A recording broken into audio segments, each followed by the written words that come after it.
Opa, aqui é o Marcelo Akira e hoje eu quero te contar algumas coisas que acontecem corriqueiramente lá no escritório quando as pessoas querem dar início no processo da construção, querem dar início no projeto e acabam se deparando com algumas coisas que o travam. Então, algumas pessoas já chegam com uma ideia meio pré-estabelecida, meio formada, e quando começa a conversar comigo lá, eu começo a jogar um balde de água fria, dizendo que não é bem assim, que não é por aí mesmo, tá? Então, você tem o seu terreno, você já comprou o seu lote lá e você deseja construir algumas coisas. Porém, existem leis que o travam. Ou seja, você é dono do seu terreno, mas você não pode fazer exatamente aquilo que você deseja, tá? Para isso eu quero contar quatro acontecimentos que talvez seja o seu caso e talvez possa te ajudar também, tá?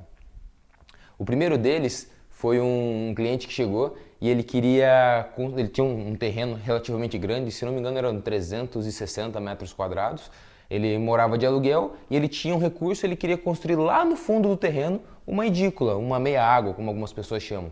Basicamente seria uma sala e uma cozinha meio interligada, um quarto e um banheiro, para que no futuro ele viesse a construir na frente do seu terreno, tiraria a parede da frente dessa construção e lá iria virar a sua área de lazer, tá? Então vamos exemplificar, ele tem um terreno, ia construir no fundo para morar, para sair do aluguel e num futuro, talvez 5, 10 anos para frente, ele iria juntar dinheiro, construir na frente e onde ele moraria nessa meia-água iria virar a sua área de lazer. Acontece que tem uma lei chamada de coeficiente de aproveitamento, tá? É um número que a gente multiplica pelo tamanho do terreno, tá? Existem coeficientes de aproveitamento mínimo e coeficientes de aproveitamento máximo, ou seja, é o tamanho mínimo da construção que você pode fazer e o tamanho máximo da construção que você pode fazer. Acontece que no caso dele, ele queria, não vou lembrar agora exatamente os valores, mas era algo do tipo, ele queria construir uma casa de 60 metros quadrados e a lei sobre o terreno dele dizia que o coeficiente de aproveitamento, ou seja, que o tamanho mínimo da construção dele era de 80 metros quadrados, tá? Então você se depara com esse problema. Nem sempre aquilo que você quer construir é o que você realmente pode. Assim como tem o mínimo, também tem o máximo, tá? Aí a gente já está falando de construções maiores daí.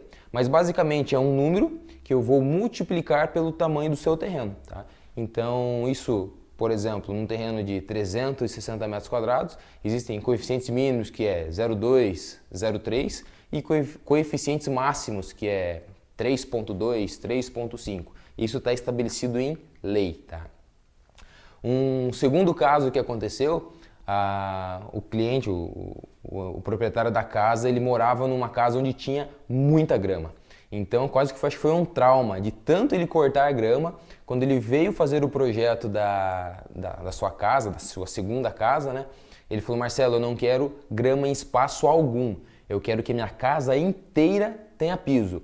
Não quero só aquela calçada ao redor da casa, nada. Eu quero piso em tudo. Eu quero colocar revestimento cerâmico em todo o meu terreno. Vou construir e os espaços vagos eu prefiro lavar piso do que cortar grama, tá? Infelizmente isso também não pode.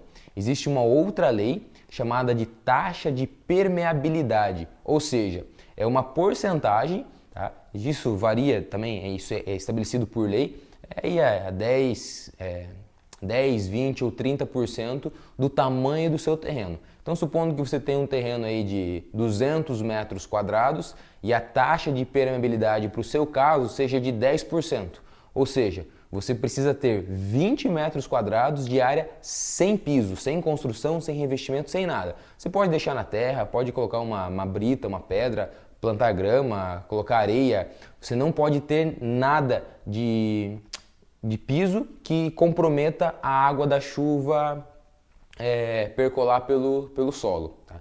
Então, esse caso, eu falei, infelizmente você precisa ter um jardim, precisa ter uma área aberta onde a água da chuva possa entrar na terra. Isso é perfeitamente aceitável, porque imagina se todas as casas fossem totalmente de piso, essa água que chove no telhado, no piso, ia para a rua. Isso vai gerar muita enchente, tá? Não é isso que a gente quer.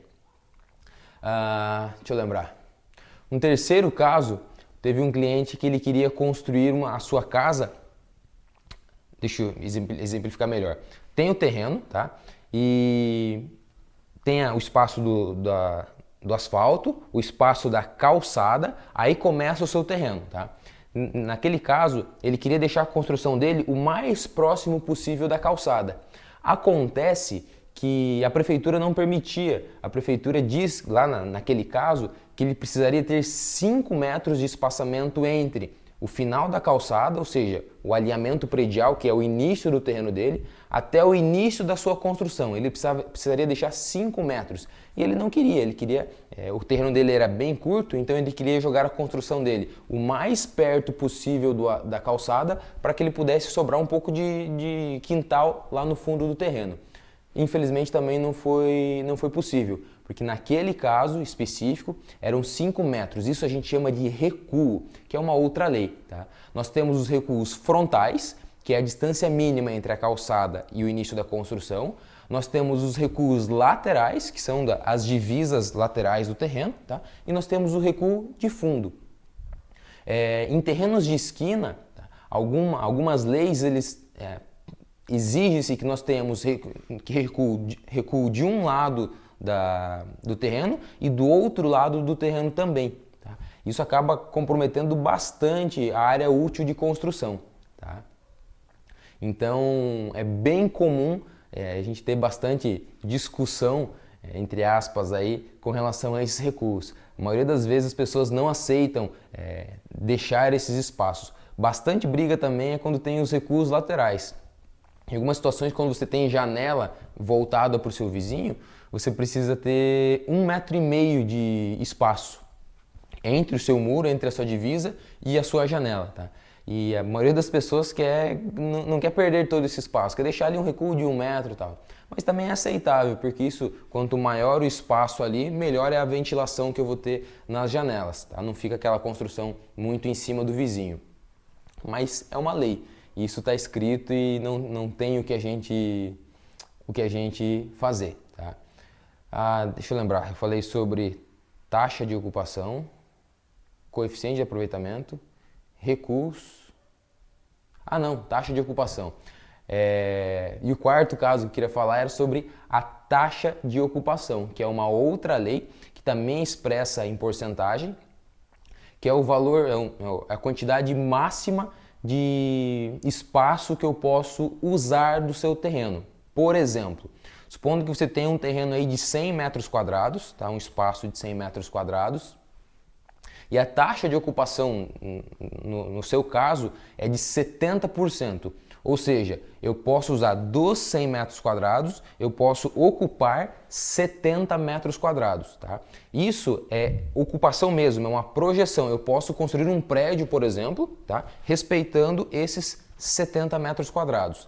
Então, depende da sua localidade, onde está o seu terreno, essa taxa de ocupação varia aí de 100% em áreas mais centrais, 80% em bairros mais afastados do centro, 70% em áreas mais nobres, então depende. Tá?